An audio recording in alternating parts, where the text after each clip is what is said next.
Bienvenidos y bienvenidas a Esto no es un podcast NBA, el programa de los que van a verse toda la Summer League. Mi nombre es Sergio Rabinal y me acompaña desde una potencial comunidad autónoma que podría experimentar un proceso de secesión, Javier R. Rodríguez. Muy buenas, Javi.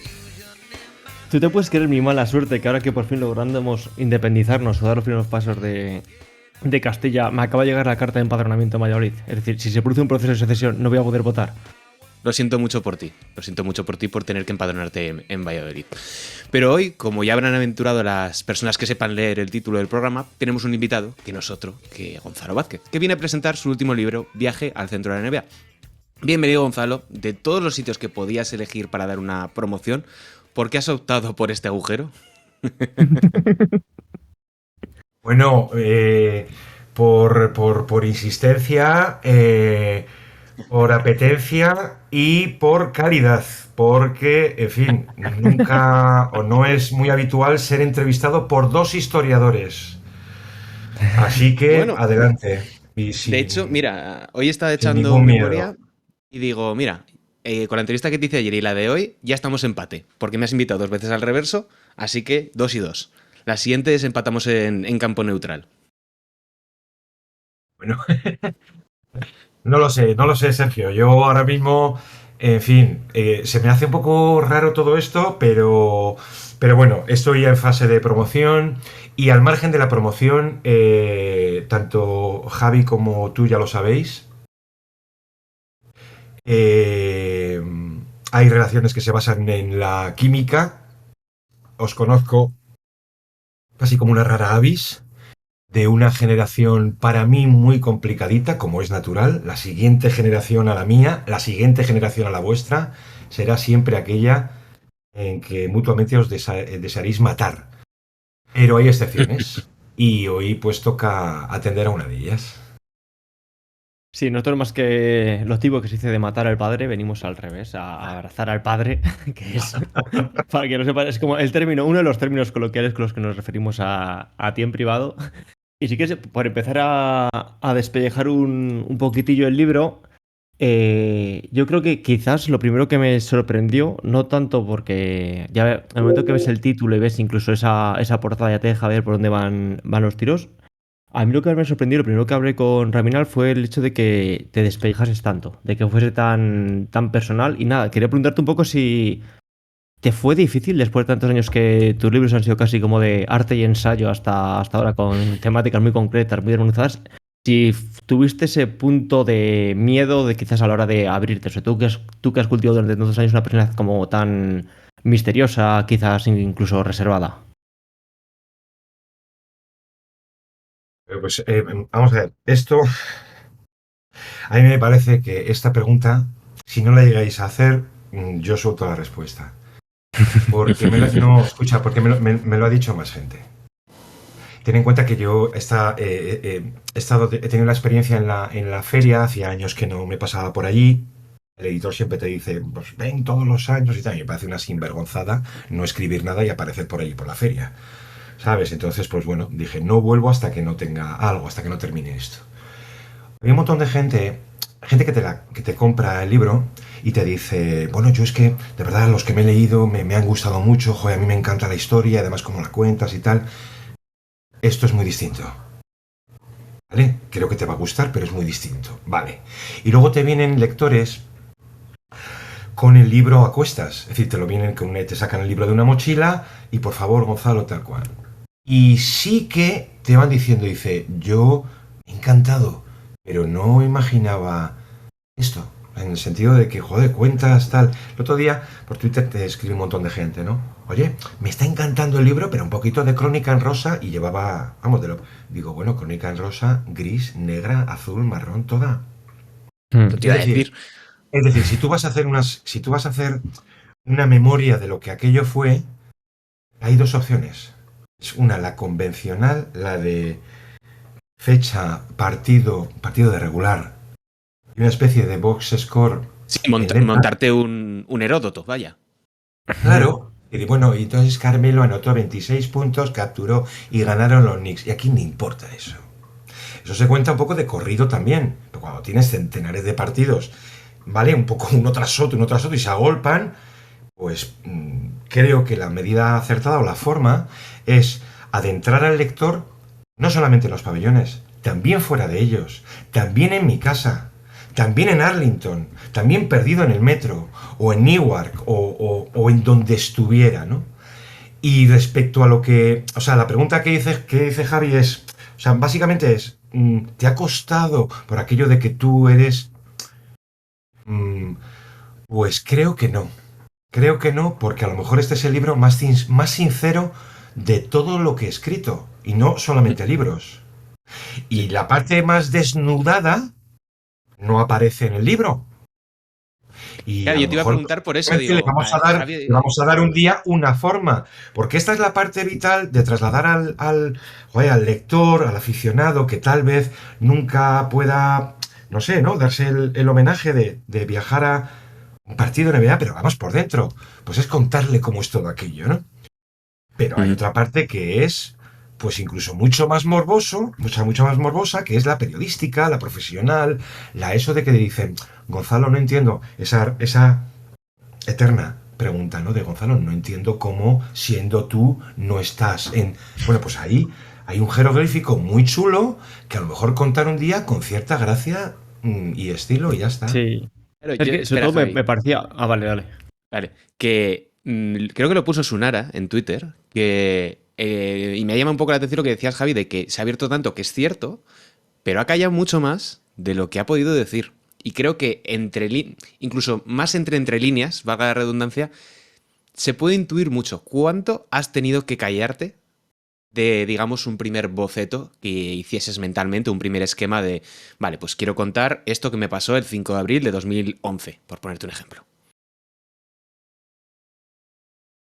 Bueno, Iván, que es un lector que es un auténtico lujo, como tantos otros, pero Iván dijo eso creo que es un libro en el que, en fin, resuenan los silencios, ¿no? Pues sí, hay silencios, pero aunque con los silencios se pudiera escribir otro libro, seguiría teniendo silencios. Creo que la forma, sí, yo no voy a escribir un libro diciendo, pues me ha pasado esto, un libro pataleta, no. Si quieres hacerlo bien, tienes que contar las cosas entre líneas. Y que el lector, que es una entidad inteligente, pues saque sus propias conclusiones, ¿no? Ahí, luego, cuidado, porque también había otro chico, Oscar, creo, Antón, que decía, bueno, hay algún detalle también entre líneas que se ve por dónde va y tal. No, por dónde va, no. Joder, si uno está allí, si uno lo ha dejado todo, y casi, en fin, todo lo que me pasa, no vamos a spoilear demasiado, pero todo lo que me pasa estaba motivado. El doctor Vergas, en fin, hay una frase demoledora después de una chapa infame y en fin, pero una frase demoledora que dice, bueno, tus defensas estaban bajo tierra. ¿Por qué tienes las defensas así? ¿Por qué? Por toda la situación, digamos, de precariedad. Entonces, de verdad, hace falta gritar a los cuatro vientos, oiga, yo me fui allí, yo estaba allí, yo podía actuar de vocal de cualquier medio, no solamente español o de mi país, sino de toda Europa, y yo viví lo que viví. Hace falta subrayar, hace falta hacer una moraleja al final de cada capítulo diciendo, ¿esto les parece normal? Pues os voy a decir una cosa, sí es normal. Así que cuando a mí me hablan de, bueno, entonces tu profesión, no, yo adoro el oficio, mi oficio. La profesión la prendría fuego ahora mismo. ¿Cómo nos gusta Sí, siempre criticar he aquí dicho- el capitalismo, Javi? No, yo es que siempre he dicho que el periodismo es a la vez la profesión que más respeto por el valor y el peso que tiene y a veces la que más desprecio por quién está conformada en su inmensa mayoría. ¿Qué pasa con otras muchas? Porque ya es por el valor intrínseco que le doy, me molesta 3 veces más. Y mira, pues enlazando un poco con esto, una de las cosas que, de hecho creo que lo comenté también un poquitillo contigo por encima cuando nos fuimos a ver, fue el hecho de la época en la que fuiste es justo como una época intermedia en la que se acaban por un lado, pues cuando hay un montón, entre comillas, de pasta en lo que es el periodismo, justo después del estallido de las .com, pero justo antes de que llegase todo el bombazo, pues mira, de tus propias plataformas, incluso con plataformas de mecenazgo, YouTube, etcétera. Que quizás en el momento de ahora no podrías depender tanto de que te contactas un medio europeo y te dijes, oye, Gonzalo, vas a ser nuestro ancla allí cuando tengamos que hacer una conexión contamos contigo, cuando haya que meter un micrófono, contamos contigo. Pues la duda que me queda es si te habría gustado llegar 10 años antes, cuando sí existía quizás este boom o este boom. Sigue habiendo pasta y recursos en el periodismo deportivo tradicional, o si preferías, por otra parte, quizás haber ido ahora que tienes una plataforma, que tienes por así decirlo, unos seguidores o un público que estaría dispuesto a pagar por simplemente, Gonzalo, haz lo que quieras porque me gusta lo que haces, todo libertad completa y mira, vivir la misma experiencia pero sin la precariedad y sin todas estas cosas. La época de la que hablas, Javi, es que eso lo tocasteis en en el podcast lo habéis tocado en más de una ocasión. ¿Os acordáis de la etapa de la blogosfera, que es anterior, que todo parecía y que Internet... Es de donde venimos nosotros dos, vamos. No, tú después. Claro, al gusto del consumidor, que era que efectivamente cada uno se escribía su bitácora, su diario, su blog. Fue una época muy bonita, muy creativa, porque eran textos y había de todo, pero eran textos. O sea, lo que usted ponía sobre la barra o el mostrador, el escaparate, eran textos y se competía, y perdón por el verbo, pero se competía por calidades, ¿no? E incluso luego pues veías que, bueno, pues uno era de los Bulls, otro era de los Celtics, y entonces cada uno cubría su espectro, y eso me parecía estupendo, maravilloso. Sí, yo estoy en el corte absoluto de luego lo que vino después. Sergio me preguntaba el otro día, vamos, hay un corte histórico que es LeBron, pero que es LeBron como epítome de todo lo que iba a venir, ¿vale? Del escrutinio salvaje y del mundo redes para básicamente linchar, ¿vale? Tengo que resumir, una función es esa, linchar y defender, y luego se cambian poco el lugar, pero la polaridad de absolutamente todo. Y respecto a una cosa que Javi ya me ha comentado más de una ocasión, hay una palabra que es la de Patreon para entendernos, ¿no? El hecho de decir, bueno, pues, Gonzalo, imagínate, ¿no? Que hubieses tenido la posibilidad de al final tener un contacto directo y tal. Bueno, yo os voy a decir una cosa. A mí lo de ir porque luego hay frases horrorosas, tipo expresiones muy de internet y de todo esto, que es la tasa de conversión, el hecho de decir como si, por ejemplo, Andrés y yo en el reverso, pues fuésemos a Cerrado. Bueno, yo toco madera, pero a lo mejor algún día, pues toca ir a Cerrado para salvar el podcast. Pero a mí no me gustaría.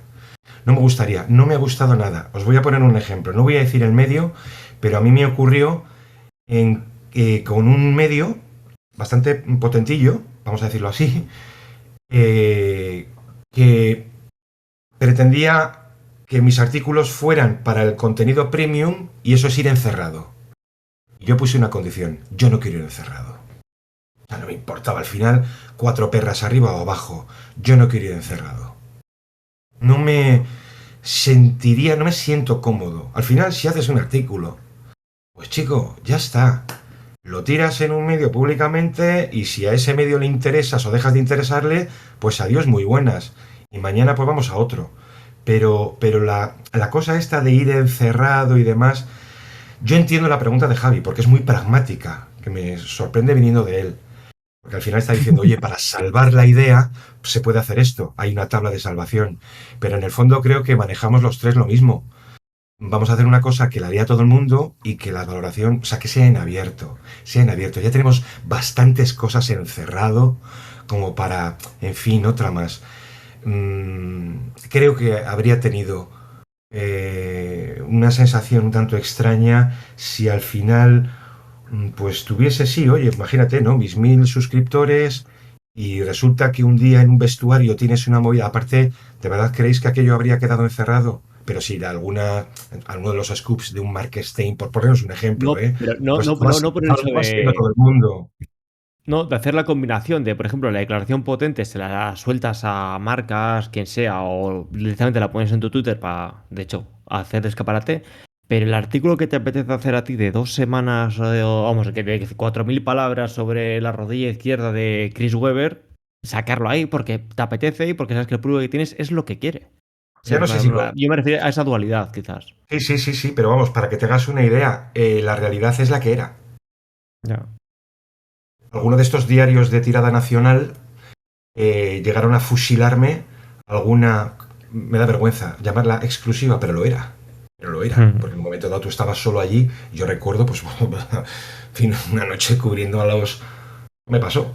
A los Sí, Nets y sí. tal, y me quedé con Adelmo a las tantas para coger a Vujasic, que no habla con Y esas, nadie, y y que esas no habla cosas con siguen nadie. pasando, ¿eh? Entonces, le pillamos con ganas de rajar, y rajó mucho más de lo que se publicó.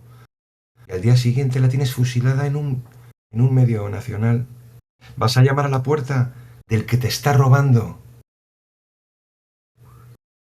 Es Y que había comunicaciones muy incómodas, porque además te obligaban a un correo incómodo. De decir, por favor, esto que habéis... Ah, sí, perdón, ¿qué quieres? ¿La cita? Es una pasada. hacen sentir incómodo y a mí me ha pasado más de una vez, no a esos niveles, pero dices, bueno, es muy incómodo porque les está reflejando que han hecho mal su trabajo, que sabían que estaban haciendo mal su trabajo y que van a seguir haciendo mal su trabajo. Por retornar un poquito al libro, yo tengo una pregunta que me guardé de ayer, que hay una clara distinción en el libro, yo creo que podemos dividir entre dos y tres partes. Una, que es la más grande, que nace del blog de la unidad indivisible de Yahoo Eurosport, no recuerdo muy bien si ya estaba integrado o no, que yo ahí te iba a decir que veo la versión tuya más buen salvaje de Rousseau, de que todo es descubrimiento, de que al héroe le pasan cosas, caída, aprendizaje, etcétera. Pero luego, conforme ese blog se va apagando, que lo cuentas en el libro, que te obligan a ser como mucho más estricto a lo que ocurre en la NBA, más aburrido en definitiva, no sé si diría que... Menos mujeres y más jugadores. Más baloncesto. eh, Más sí, baloncesto. sí. Más baloncesto, bueno, me voy a Sí, callar. sí, sí. Porque cuando Más efectivamente Pau, vengas, más Pau Gasol. no os preocupéis, os voy a pasar, como le gusta a Sergio además. Venga, vamos a hacer un poquito de playbook de la defensa en zona de los Pacers y Miami y tal. No, O sea no, que al no. final. Entonces al final Sí, era un poco eso, ¿eh? Era un poco el bueno que hago. Porque te escribía un montón de gente diciendo, joder, Gonzalo, no me gusta, de verdad te lo digo, no me gusta el baloncesto y tal, pero las partes que cuentas aquí, cuando te lleva Mónica a una fiesta por ahí por Brooklyn, es que las disfruto, por favor, ¿podrías contar más de eso? Y luego, a ver, hubo cosas, ¿eh? Es decir, hubo un cambio también a nivel empresa, vino otro gerente, hace una auditoría, ve qué es lo que... Es decir, pone las cosas en orden y de repente encuentra que hay un tipo que está allí que envía artículos y colaboraciones y de repente me contaron que el primero con el que se encontró estaba hablando yo. No sé si fue con el iniestazo que me marqué aquella noche en casa también. Y entonces creo que hubo hasta una reunión y demás, ¿no? Entonces, claro, ¿a ti qué es lo que te llega, Gonzalo? Vamos a ver si... Bueno, pues vale, pues vamos a centrar el disparo, no os preocupéis. Por eso al final digo, pues algún día contaré esto en un libro, que es un espacio de absoluta libertad, de los pocos que verdaderamente quedan, entiéndeme, que quedan para coger y decir, pues claro que sí. Hasta un Javi le sorprende el decir, joder, Gonzalo, parece que te sueltas. Fíjate que parece que cuento todo, vamos a decir, así todo. No, no, no lo parece. Parece que cuentas más que habitual, pero para nada parece que cuentas todo. De hecho, yo pagaría el doble de lo que costó el libro por lo que quedó fuera. Eso estoy convencidísimo de ello. Oye, pues escúchame, pero si eso es una motivación para darle forma a esa otra parte, ¿vale? A esa otra Mm. parte. Vamos a decir aquí que esa otra parte era puramente autobiográfica. Muy graciosa porque hay muchos dramas de esta profesión, de la búsqueda de curro, en la capital, que eran para llorar. O sea, que te violentaban, de verdad que te decían eso, de verdad. Y aquella secretaria te, sabes, y aquel otro, o sea, ese tipo de cosas, ¿no? Pero es una oportunidad fantástica para contarlo todo eso con gracia. Y, y aún así, aún así no irá todo, porque bueno, pues tampoco quieres, Hombre, ese libro no tienes que quieres ir. hacer más la sangre, ¿no? Pero ya está. No, pero ese libro es el típico que tienes que ir al SEPE, ver cuánto te queda por cotizar y cuando te digan, mira, te quedan 2 años, dices, vale, justo, para sacar el libro y el día de la jubilación le das a imprimir y dices, ala, a correr, me voy para Baracas, a mi casino. yo, A ver, es un poco eso, ¿eh? Sí, sí, sí, luego... Pero, ya para lo que te queda en el convento, ¿no? no, hombre, escúchame, pero es cierto, ¿eh? Lo que os estoy diciendo, que se cuenta casi todo, porque tampoco te vas a ensañar, por ejemplo, el personaje de Mike, que es para mí el americano de Porky's, el americano del género cine adolescente, fiesta, en fin, y lo que ocurría ahí en casa con sus amigos y tal. Qué buena elección, espera que mencionas, qué buena elección de palabras todo el momento con la pareja de israelíes. Y qué bien tirado el timing. Es increíble, ¿eh? Es El increíble. timing ha sido cojonudo. Es increíble, pero me parece, ¿sabes? Lo del timing está muy bien. Porque es verdad, porque además ellos, en fin, eran contrarios a las políticas de, particularmente, el gobierno de Netanyahu. Elana era una pasada, la chica era de una intensidad. El otro, David, era, en fin, el que Un buen florero. el que llevaba los pantalones era ella, muy nerviosa, era un exceso, un chorro de política en todo momento. Yo me levantaba y ella te venía con, ¿has visto esto? Y tal, se indignaba muchísimo. Dios mío, ¿qué será de ellos? ¿Y qué será de ella en particular? Pero eso es para que se vea también el hecho de decir, eran israelíes, eran judíos, eran absolutamente contrarios a las políticas de su país. Que, decir, que para que se vea un poco el hecho de decir, señores, que el mundo es muy complejo y que allá donde hay un conflicto el espectro es muy, muy, muy amplio. Yo me acuerdo, hay una coña que me suelto y tal, de que, en fin, habían huido sobre todo él por alguna movida en particular y digo, bueno, pues nada, aquí aparece una noche el Mossad y me llevan para adelante, ¿sabes? Y entonces les tirabas esto y Elena no se reía, ya te digo, era...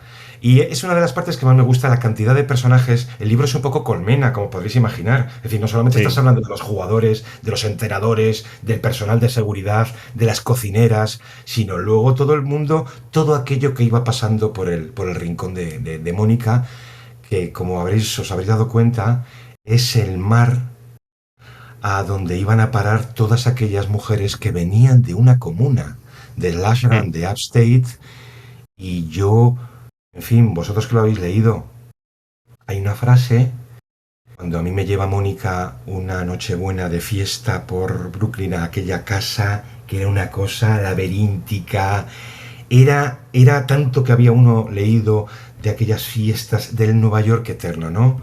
Guay, esnovista, tardo hippie, o sea, una cantidad de personajes me encontré allí que yo decía, pero qué coño pinto yo aquí, ¿no? Bueno, pues empiezas a pimplar y a sobrellevar aquello y tal, ¿no?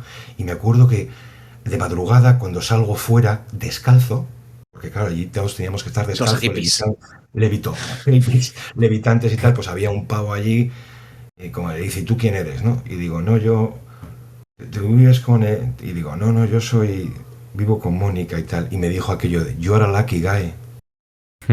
Yo no entendí por qué me lo decía. Y era porque todos aquellos que sabían lo que se cocía, digamos, en el piso de Mónica, un auténtico gineceo, pues yo, claro, yo no tenía ni idea. Pero claro, pues ahí me di cuenta y en el libro creo que la figura de la mujer tiene mucha importancia por su increíble diversidad. Porque está el problema que yo tuve con por ejemplo, con la iraní, cómo conocía Lisette, una auténtica salvaje caribeña, Susan y su delicadeza, cuando ibas al Madison y te encontrabas a una Tina Cervasio poderosa, es decir, esa parte un poco machistoide del uso femenino en televisión, es decir, para mí tiene una importancia muy grande la figura de la mujer en un mundo esencialmente masculino como es este del deporte. No dista mucho de lo que vemos aquí, ¿eh? Sí, mira, ahora justo que tocas el tema de los periodistas, es una cosa que te quería comentar, porque claro, nosotros que estamos desde España, que todo lo que has mamado de NBA, quieras o no, lo has mamado a través de un filtro, que es lo que te cuenta el periodista americano, no tienes ni siquiera la posibilidad del pabellón como puedes ir aquí a cualquier estadio. Una cosa que me sorprendió a mí mismo cuando vinieron los Celtics a Londres y fui a verles, es que tenía más esto que van los americanos del Star Trek, de sorprenderte cuando ves a un famoso. Me pasó incluso más con J. King o con Carialis que con mitad de plantilla de los Celtics, porque, coño, sí, a los Celtics les veo 2 horas cada noche, 2 horas a la noche cada tres noches, mientras que a estos les estás leyendo a diario. Que preguntaste si a ti eso, porque en ese punto, aunque sí que hablas de muchos periodistas y del trato, y sobre todo hablas de los que te dan miedo por por esas maneras dementorescas que tienen algunos. Mafiosas, De... los siniestros, Sí. los poderosos, que serán auténticamente siniestros, así de claro. O sea, Sí, en fin. pues te quería preguntar por el otro lado, el hecho de decir, mira, joder, quiero estrechar la mano a este porque, joder, llevo leyendo, lo llevo, vamos, incluso mi visión de cómo veo la NBA de hoy está afectada por cómo la ve él. Para mí es muy importante también en esa colmena humana la parte de la prensa. ¿Vale? No sé si lo habré conseguido, pero dejar muy clara la diversidad, la increíble diversidad que hay y que había y que habrá, ¿no? Entonces veías a los poderosos, veías a los monumentos, como Ryan y demás. Sí, La primera dama de Boston también con su esnovismo. bueno, escucha, todo el grupo de los Celtics, creo, no me ensaño con ellos. Es al que mejor defines. Bueno, al de Nueva York también le defines No, bastante Nueva bien. York merecidamente. Lo que pasa es que en Nueva York, sobre todo en mi etapa, ahora está la prensa neoyorquina bastante más unida cuando las cosas van bien, cuando le van bien a Dolan. Pero en aquella etapa había una división, pero vamos, guerra civilista, ¿vale? Entre los dolanistas y los libertarios, vamos a llamarlos así, ¿no? No voy a dar nombres, pero en fin, al final siempre digo, pues esto se salía en Newsday, que era propiedad del jefe. Entonces, claro, aquello era, en fin, unas mamatorias increíbles en los momentos más difíciles y ves hoy en día cómo aquellos cronistas han sido ascendidos a televisión. Propiedad también del dueño. En el mundo prensa, la prensa para mí más cercana, más estupenda, más valiosa, era la de los pequeños beat writers, ¿no? Aquellos, sobre todo en los mercados pequeños, Indiana, Nueva Jersey entonces, Oklahoma, eran periodistas de oficio, de verdad. Muchas veces decía, joder, si saca aquí la máquina de escribir es que me encaja perfectamente. No hacían ningún ruido, eran súper sobrios. Si tenían que grabar algo, hacían una presentación como muy... ¡Ay, bienvenidos desde aquí! Eran como muy graciosos, ¿no? Entonces había una escala muy grande. No necesariamente vinculada al tamaño del medio, porque, por ejemplo, gente... yo siempre lo diré, Howard Beck me pareció... Howard Beck para el New York Times, ¿no? Y Abrams, Araton, eran gente espectacular, ¿no? Y luego estaban un poco los más cabrones que tenían que competir con esos grandes a base de cabronadas, ¿no? De mentir, de enredar, de manipular, para hacer ruido. Sí, yo lo entendía, ¿no? Pero la diversidad de la prensa era increíble. Y luego también pillabas trucos. Yo le decía a Sergio el otro día que cuando los partidos malos de equipos de lotería, vete a ver a los Bobcats en pleno temporal a Meadowlands, pues llegabas allí y decías, ostras, pero si estoy solo con los 4 chinos que siguen a Yan Lian, ¿no? Y al día siguiente veías unas crónicas y con declaraciones, digamos, de primera mano, que el encargado a veces iban turnando, bueno, pues el lunes voy yo. Entonces se hacían ese favor de pasar rápidamente entre ellos a través del correo y bueno, ese tipo de cosas las veías allí. Son trucos y tejemanejes del oficio que tenían su gracia, ¿vale? Pero luego veías... Yo ya te digo que la parte que más me impresionó, entiéndeme, para mal, fue la del poder.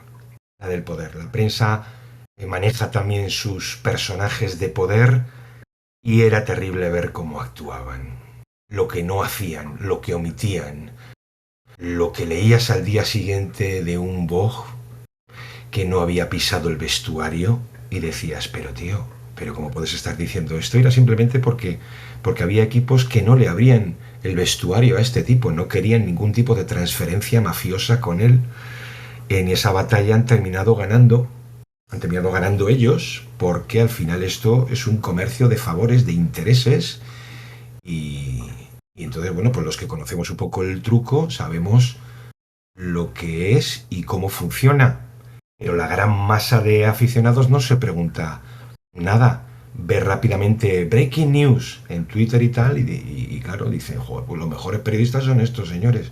Y no, los mejores periodistas eran tipos absolutamente desconocidos que se curraban un perfil acojonante porque Douglas Roberts pues estaba al borde de colgarse de una soga. Yo te iba a hacer una pregunta ahora que estamos ya tratando el tema de los periodistas, del tratar con los estadounidenses y demás, y es cómo se vive la contradicción de detestar a los Yankees y al mismo tiempo amar la NBA. Porque yo, tras tanto tiempo, no consigo superarla, porque yo detesto a los Yankees, después de haber trabajado con gente de Estados Unidos y tener que aprender a lidiar con ellos, sus formas de ver el mundo diferentes, sus enfoques distintos de cómo abordar algo en prensa o su desconocimiento total de que ocurre algo más allá de Florida. Pero claro, al mismo tiempo, la NBA traspasa todo tipo de fronteras y te hace hasta reconciliarte con esta gente que no sabría, bueno, que no sabían ni que Luka Doncic era el mejor jugador de su generación, ni aunque lo tuvieran delante. Bueno, ahora que Boston ha ganado el anillo, que colapse el país. Ya, era mi contradicción, se acabó. De las tofas, venga. Mi titular, somos unos papanatas aquí en España y en Europa.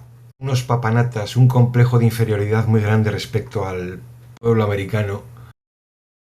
Y esto lo tengo muy muy claro por haberlo comprobado. Yo cuando he estado en eventos aquí, te venía algún americano y el españolito se ponía torpemente a hablar en inglés.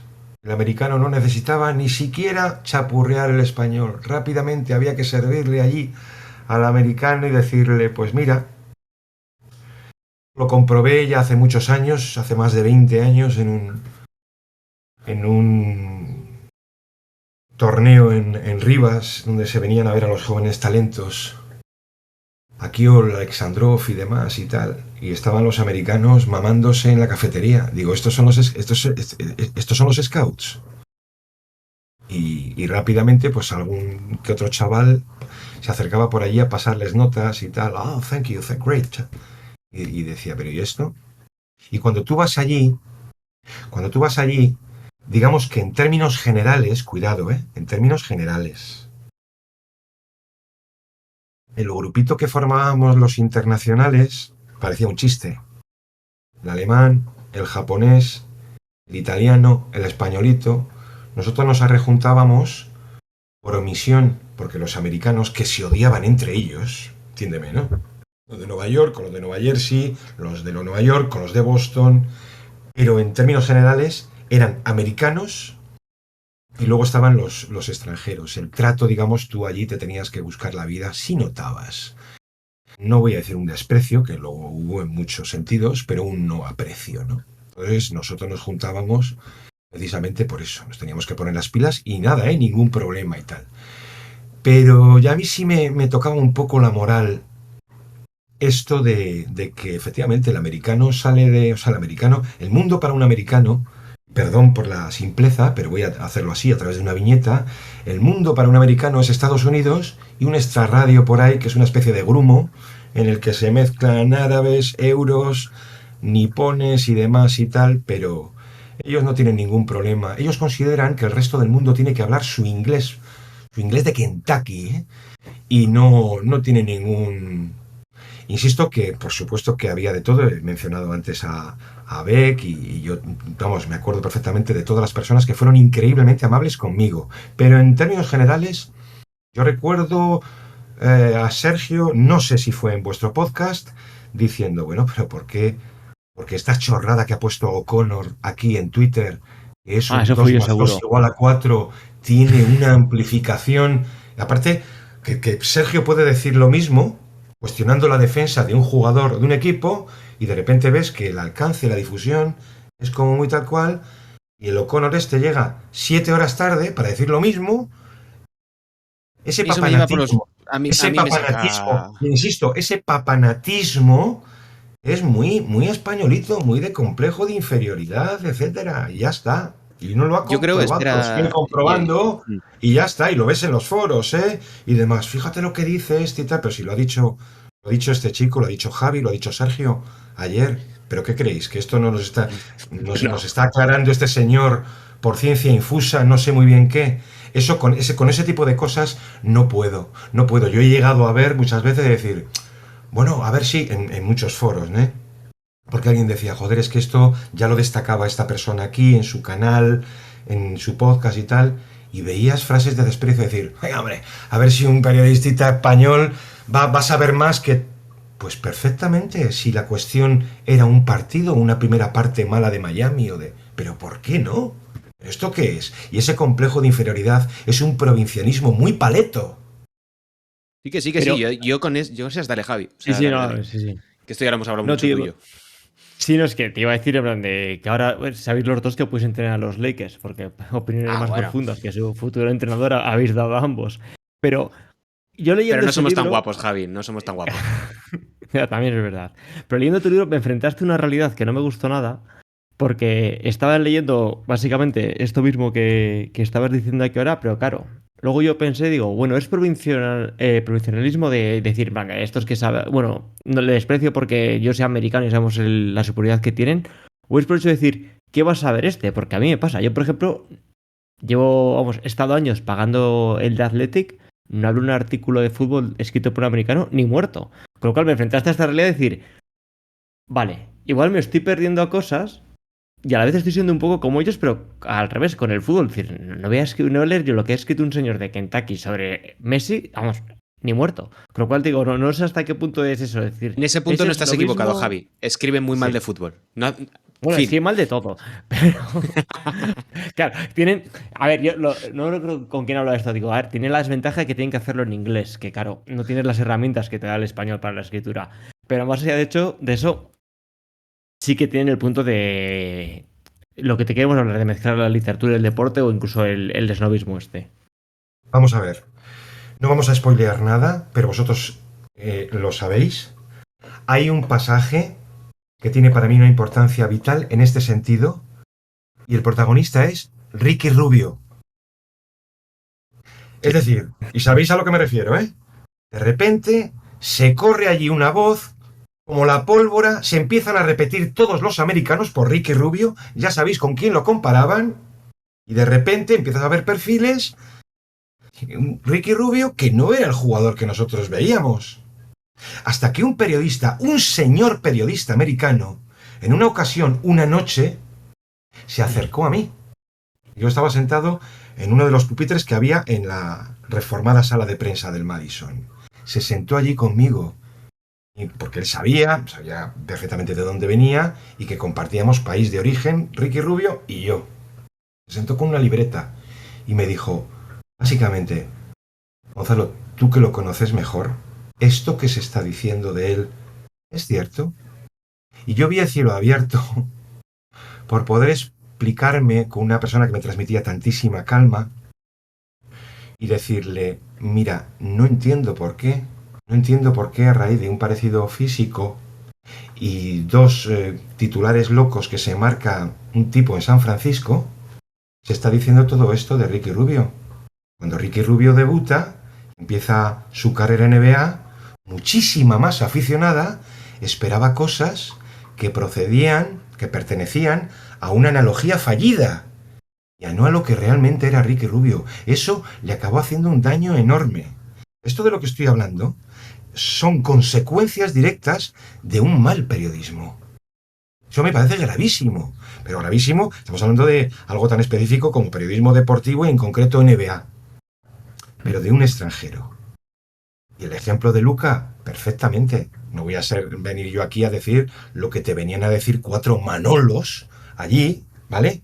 4 Williams y demás, soltando auténticas barbaridades porque veían a un blanquito que decían que era lento. Cojones. ¿Lento en función de qué? Es que esa Lento comparativa. en función de que Jokic también es lento.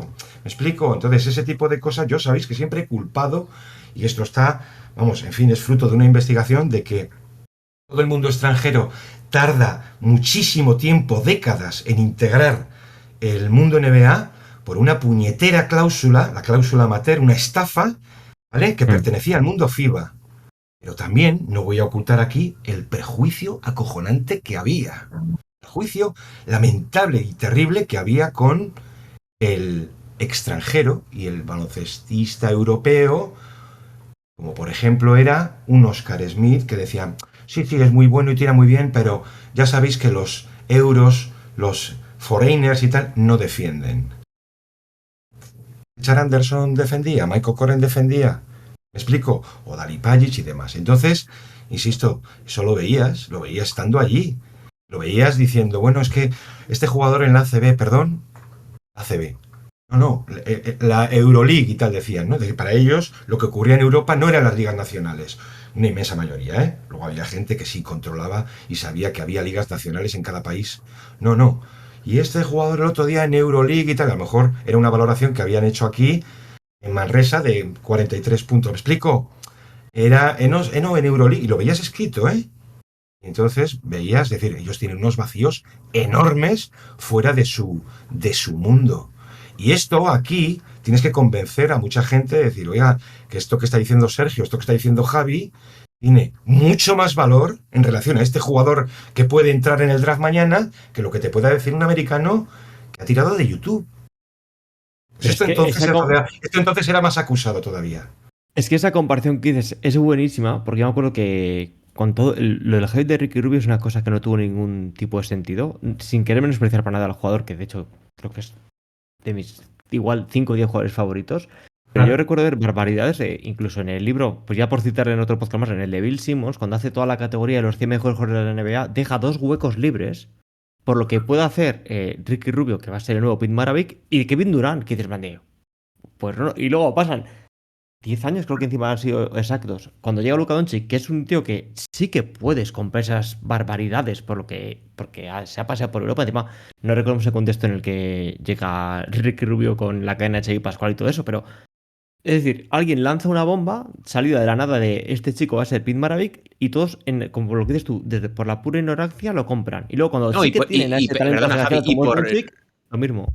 Y por no contradecirle, que esto a mí me toca mucho Claro. los cojones. Es por no contradecir lo que están diciendo todos. Es como cuando, ahora mira que justo estamos grabando en el draft. Luego ya volvemos al libro. Se repiten siempre, pues mira, va a ser el 1, el 2, el 3, el 4, el 5 estos jugadores. Y aunque tú vieses que Dragan Bender no sabía votar con la mano izquierda, que Nicolás Skitsis-Billis no era un jugador válido, tú veías que todos, cada uno decían, no, este va a ser buenísimo, este no sé qué, este no sé cuántos. Mentira es porque, 1, no se saben informar, 2, no tienen ni puta idea de baloncesto, y 3, porque no quieren llevar la contraria y quedar expuestos. Ya está. Y encima, cuando es tan fácil como lo que estamos hablando con Gonzalo, es una llamada de teléfono. Tienes todos los recursos, todos los medios del mundo. Tanto una búsqueda en Twitter de NBA, Spanish, tal cual. Oye, un teléfono, ¿puedo hablar contigo 10 minutos y que me cuentes un poquitillo un perfil por encima de este jugador? Aunque sea, asiéntamelo para que mi opinión sea medianamente formada. Mira, Javi ha mencionado un nombre que es un perfecto ejemplo, un poco de lo que estamos diciendo, y de una mala evolución. Bill Simmons. Sí.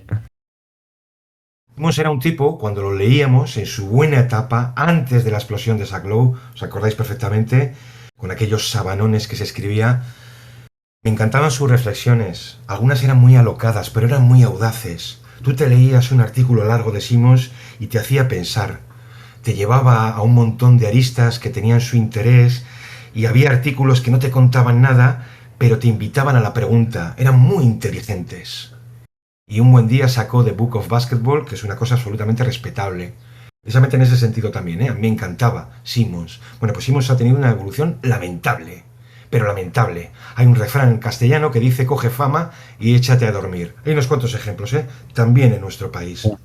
¿Vale? Gente que hace ya mucho tiempo que no experimenta, que no se detiene a un gran esfuerzo. Porque ya está en las nubes, está jugando en otra liga y ya da exactamente igual. Sí. Pero es que Simons no se hoy en día, fíjate que Simons es de los Celtics y demás. Javi le ha pegado unos palos a Simons, pero están justificados. Porque ves, dices, joder, tío, ¿cómo? Respétate un poco, ¿no? Con el inmenso poder que tienes en cuanto a seguidores, audiencia, difusión. ¿Qué queda de lo que hacías? ¿Qué queda de lo que hacías, de verdad? Pues ya estás forrado. ¿Qué más te da coger? ¿Por qué no vuelves un poco a lo que...? Y es por soberbia, es por vanidad. Es por decir, bueno, pues yo ya sé más que nadie, no tengo nada más que demostrar y mis burradas van a ser aplaudidas. ¿Por qué? Si son burradas. Si no has necesitado ni 2 segundos para pensar esto. Sí, Hay justo te lo enlazo evoluciones en con lo que ese te quería. sentido. Dime, Sergio. Sí, es con lo que te quería enlazar, porque yo es una evolución que no entiendo. Es decir, Simmons hace Simmons porque es un friki de mierda de esto. No solo del básquet, sino de los deportes en general.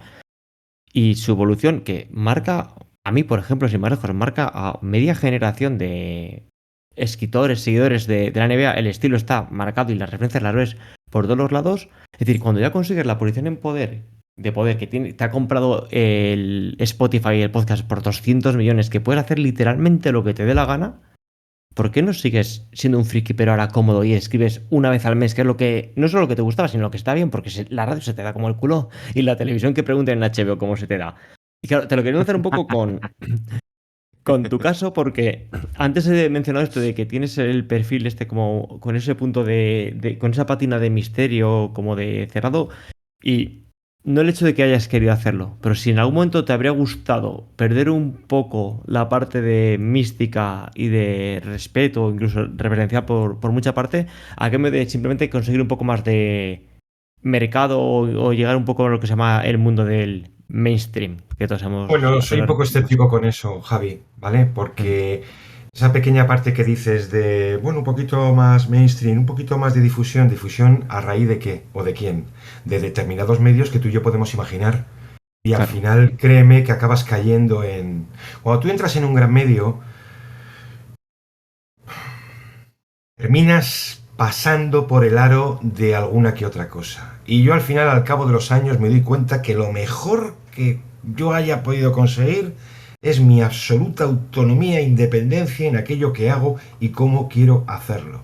Sabéis perfectamente a lo que me refiero. De repente hay algo sobre lo que hay que escribir.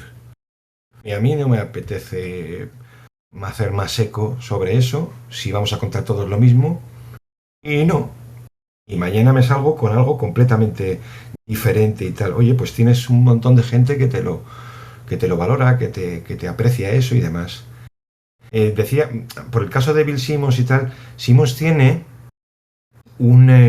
para mí, o sea, luego me ocurrió lo mismo que a Javi. Pero Granland, por ejemplo, me pareció un bonito experimento, muy digno, y al mismo tiempo una hostia enorme de lo que es la realidad. No era rentable, no era rentable. Tal vez hubiese sido rentable reduciendo la plantilla a la mitad, a menos. Pero al final no era rentable. Y no era rentable porque, ¿sabéis un poco cuál es? ¿Quién manda aquí? Manda la audiencia. De verdad, es que manda la audiencia. Y al final la audiencia masa, la masiva, ¿sabéis qué es lo que quiere? Profundidades pocas. Mira, fíjate, porque me he acordado, yo no sé si habéis leído, perdonadme, pero es que el otro día me lo terminé y me encantó una parte, me lo apunté. Yo no sé si vosotros cuando leéis algo y tal, pues apuntáis, supongo que sí, ¿no? Apuntáis aquellas frases, aquellas ideas que os llaman un poco la atención. Bueno, pues me terminé el otro día El perseguidor de Cortázar, que va sobre, bueno, pues un crítico de jazz y un genio musical. El genio es un desastre, vicioso, perdido, pero es un genio musical. Y entonces hay un momento, es que me lo apunté porque me encantó. Porque esto escribe en un momento dado el crítico. Dice, no era cosa de crearse complicaciones con un público que quiere mucho jazz, o sea, baloncesto, pero nada de análisis musicales o psicológicos, nada que no sea la satisfacción momentánea y bien recortada, nada de razones profundas. Sabéis perfectamente de lo que estoy hablando. Al final, se ve a diario en la ventana que son las redes. ¿Qué es lo que tiene difusión? ¿Qué es lo que consume más ruido? ¿Qué es donde va la gente, digamos? ¿Dónde? ¿Dónde? A la movida, a la pelea, a la bazofia. Perdonadme, pero es así. Entonces es un auténtico milagro que haya gente que a lo mejor pueda todavía permitirse, pues esto que decía aquí el crítico de, bueno, por razones profundas, análisis sesudos, textos largos. Es un milagro que todavía hoy eso exista, de verdad. Si Orwell levantara la cabeza, se daría con la tapa y se volvía a acostar, viendo que la vaporización del lenguaje, aquello que él predijo, pues empezamos a verla un poco Vas a medios en los que te dice, cuidado, esto más de 40 líneas. Me han dicho compañeros, algunos becarios míos, cuidado, es que más de 20 líneas. Las 20 líneas, cuidado, muy abiertas, 5 o 6 tweets, mejor 20. Y dices, bueno, pues entonces, y vídeo, mucho vídeo, mucho vídeo. Es un milagro. Yo me siento, de verdad, en un planeta extraño. Entonces, la pregunta de Javi ¿me habrías cambiado hace años? Hace años, sí. Hace años cuando eras joven y decías, pero ¿por qué no estoy yo? ¿Sabéis? Hoy en día no. Y si algún Mira, día me diera la patada mediáticamente, bueno, la NBA, me vuelvo no sé, a reponer latas de atún en una sección del supermercado. Y ya está, no tendría ningún problema. Pero traicionarme, eso creo que no podría hacerlo. Sobre esto del tema de los nichos de mercado, nichos dentro de lo que es el ecosistema NBA, lo hablamos creo que en algún que otro episodio, creo recordar, sobre todo cuando hablamos que al principio del tema de la evolución de los medios en España referido a la NBA, por retornar un poco al libro y antes que decías lo del tema de apuntarse cosas, yo una cosa que me hizo mucha gracia porque me invitó también a reflexionar, que era, hay un momento en donde hablas, o que dices mejor dicho, que los Knicks siempre están vendiendo el mañana, vendiendo un mañana ilusionante que nunca llega. ¿Son los Knicks el PSOE de la NBA? Pero por favor, porque esto que os decía yo de que sois unos genios con las analogías... Con las analogías, además, las peores del mundo. Pues yo qué sé. Isaiah Thomas como José Luis Ábalos. Sí, a Thomas como Ábalos. Hostias, pues cuidado, que hay ahí unas cuantas aristas que tocan cacho. Bueno, a ver, vamos a ver. De todas formas, los Knicks como imagen, un poco como metáfora, de ese mundo también tan mediático que es el vivir constantemente del mañana.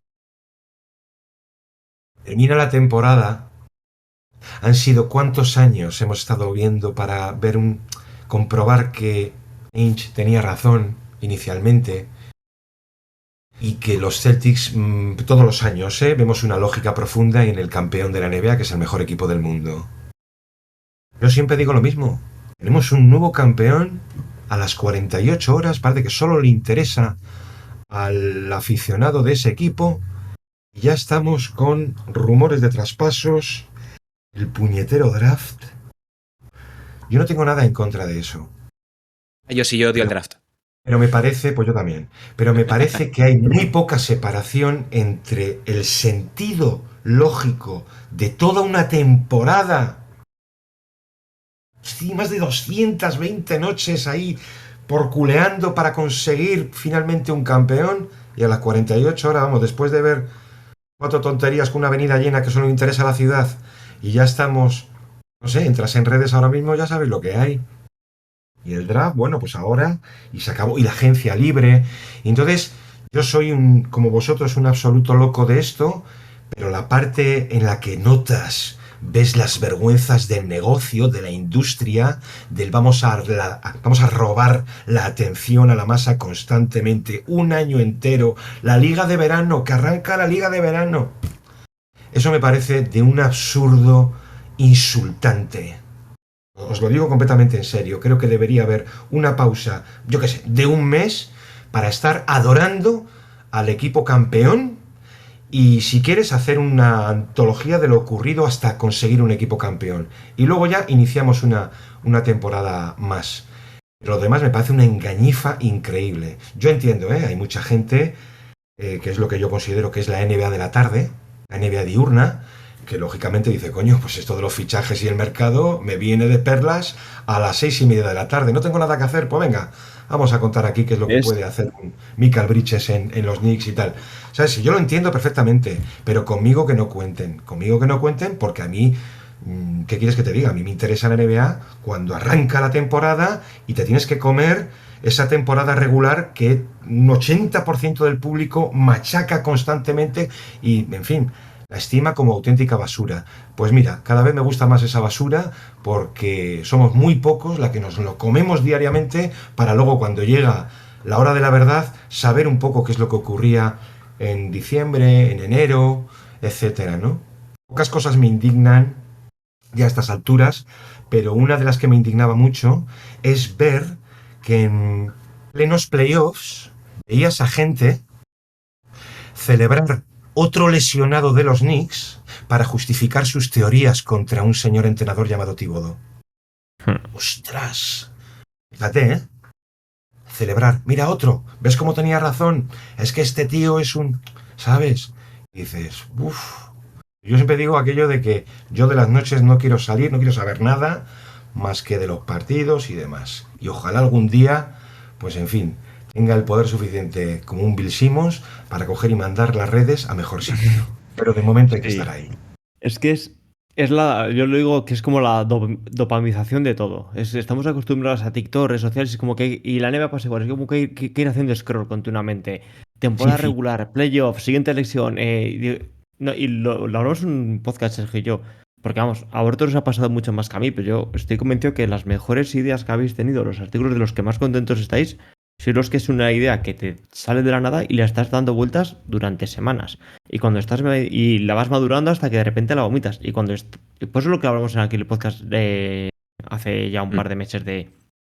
Antes el periodismo como que tenía este espacio a la reflexión, porque no tenías que estar nutriendo constantemente al espectador, porque no tenías que andar poniendo un tuit, no tenías que tenerle Es que el enganchado. mundo no para de ninguna manera. Claro, o sea, es que yo ahora exacto. mismo publico un podcast y mañana no vale para cascarla. No. Y te metes en una vorágine que, de nuevo, no solo para mí haya empeorado la experiencia de seguir la liga como de otras muchas cosas, sino que el contenido que se me ofrece o el que leo es peor, pero claro, es que no se puede generar contenido mejor. Si tienes que sacar 3 piezas al día, van a ser una mierda el 90% de las que saques. Y estás... y es lo mismo que pasa con TikTok, que pasa con Twitter, con el que tiene que poner todos los días 50 tweets a ver si uno de ellos lo peta.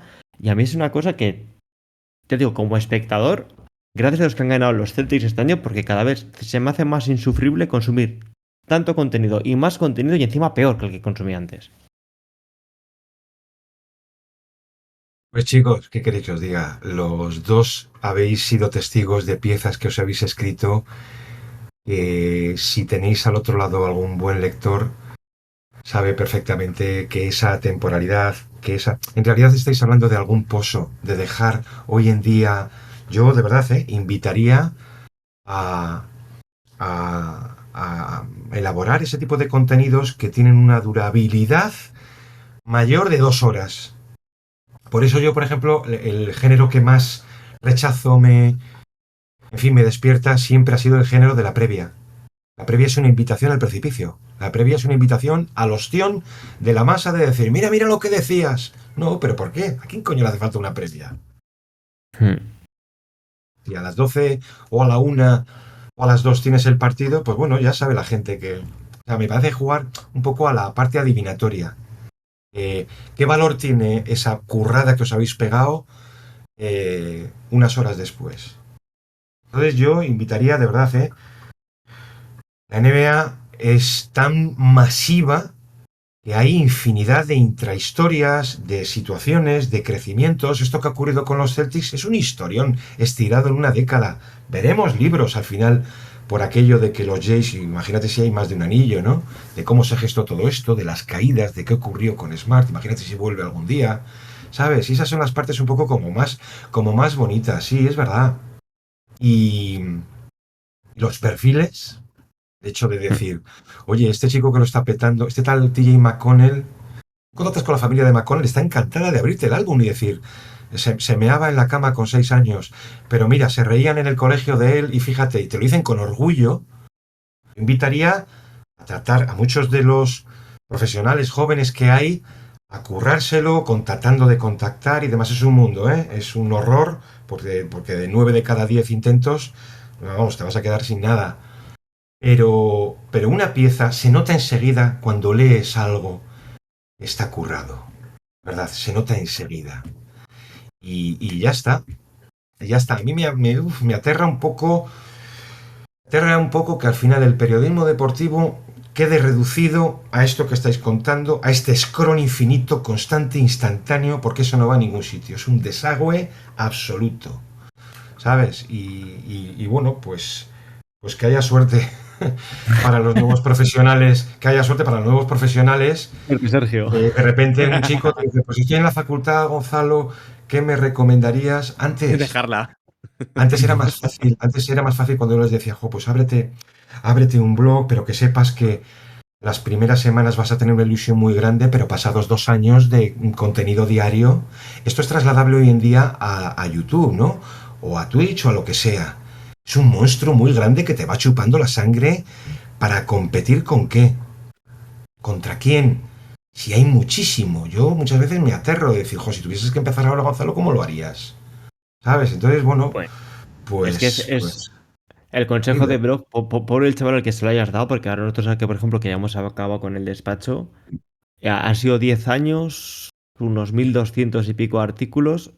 En total creo que han sido 3,5 millones, 4 visitas, 245 euros de Google. O sea, el Sí, casi consejo de hemos abrirte sacado un tú y yo blog más. Escucha, regular, Javi, casi claro. hemos sacado más tú y yo con la publicidad que hemos sacado del podcast. Sacamos nosotros del podcast, que había gente que dejaba 3 euros de vez en cuando, Sí. sacamos más con 3 meses de podcast que con 10 años de web. Es ridículo, la conversión en ese sentido es ridícula. Si quieres, llevamos ya 1 hora y yo te iba a preguntar una última cosa, Gonzalo. Me van a matar. No, tranquilo, no tiene nada que ver. ¿Has vuelto a ver un partido de baloncesto en directo, in situ, tras salir de Estados Unidos? No me vale los chavales del barrio que juegan en las canchas. Digo un partido de pabellón. ¿Has vuelto a pisar un pabellón? ¿O te cerraste con... Creo, no sé si el último... No sé si es en Meadowlands, en los Nets, o es en el Madison. No, Lo sabía. no he vuelto. No he vuelto. No he vuelto. No he vuelto, Sergio. No he vuelto. Bueno, no me interesa. In situ es aquí la expresión mágica, ¿eh? Sí. Sí. Y escúchame, es decir, qué oportunidades tienes y te dicen además, oye, ¿sabes los que cuando te vienen aquí en octubre? Oye, que vienen los Mavericks y tenéis tal cual. Ni en pintura. Ni en Tampoco pintura. te perdiste nada, Oye, ¿eh? creo que he contado en alguna ocasión, cuando te dicen, ¿no? Dice, oye, tú volverías y tal. Bueno, yo no lo sé, pero no volvería a ver un partido porque creo que me pasaría que si yo vuelvo a ver un partido allí con acceso, digamos, a todo, eh, yo o sea, no regresaba, me volvía a quedar allí. Y esto Sergio tú lo sabes, porque tú sí has viajado recientemente, hay un antes y un después de la pandemia, y no queremos hacer excesiva sangre con lo ocurrido tras la pandemia, pero vamos a decir que lo ocurrido no es nada bueno a nivel acceso democrático para todo el mundo. Yo sí dispongo de información por la gente que he dejado allí, los que viven allí, algún nombre que sabéis que aparece en el libro, etcétera, y que me vienen a decir un tanto alarmados que aquello que uno vivió ha cambiado bastante y no para mejor, que ahora en algún evento, por ejemplo un All-Star y ese tipo de cosas, te encuentras con una tropa, una trupe allí acordonada en primera línea, gente con gorras, muy suelta, muy con el móvil constantemente grabándose a sí mismos, los jugadores de fondo y tal, y se les llama Rompiendo la influencer. primera norma que aparece en la acreditación, en la parte de Sí, atrás. sí, efectivamente, ¿no? Y es que efectivamente, pues bueno, la NBA pues da acceso a ese tipo de gente por aquello de la difusión tabula rasa, da igual, ¿no? Y el joven periodista que accede allí pensando que va a poder entrevistar, pues fíjate, ¿eh? A un Caruso, a un Drummond, no accede a ellos. Eso es un drama y es una tragedia. Una tragedia también. Es cierto que yo estuve en situaciones, eso lo sabéis, hay incluso alguna foto dentro del libro, cuando dices que aquello era un poco obsceno, porque de repente había un jugador en cueros y perfectamente podía haber 20 personas allí mirando. Y también me parecía que había un punto obsceno. Pero entre eso y esta nueva tendencia, pues debería haber un término medio. Yo afortunadamente tuve acceso a todo, y donde no tenías acceso te colabas a riesgo de ser expulsado. Pero yo tuve suerte, digamos, en ese sentido. Yo, si quería, yo por hacer la última, que he hecho, la primera que tenía puesta en el guioncillo que me he preparado con Sergio. Sí que en lo referente a la NBA has citado algún referente, como puede ser Halberstam y demás.